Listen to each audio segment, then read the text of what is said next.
Être guéri, est-ce seulement être délivré de son mal? Dans l'évangile de Luc, au chapitre 17, 10 lépreux viennent voir Jésus. Les lépreux, c'est vraiment ceux qui sont exclus de la communauté.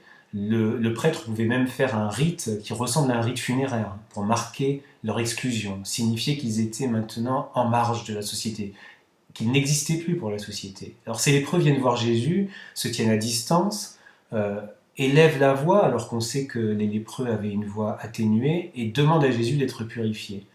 Et Jésus ne fait pas d'acte de guérison, il les envoie, il leur dit « allez vous présenter au prêtre ». Et le prêtre, effectivement, c'est celui qui peut les réintégrer dans la communauté en constatant une guérison.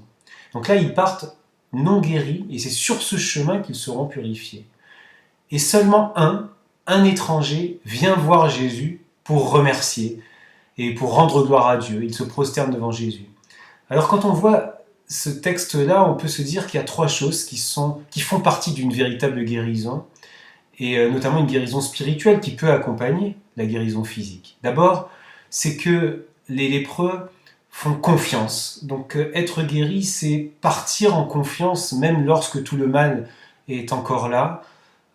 C'est aussi vivre sans étiquette, partir libre, sortir de son carcan, aller se présenter au prêtre ou à d'autres, et en enlevant tout ce qu'on nous a mis sur la tête comme étiquette. La deuxième piste, c'est d'être capable de dire merci. Être reconnaissant, c'est un signe de bonne santé spirituelle.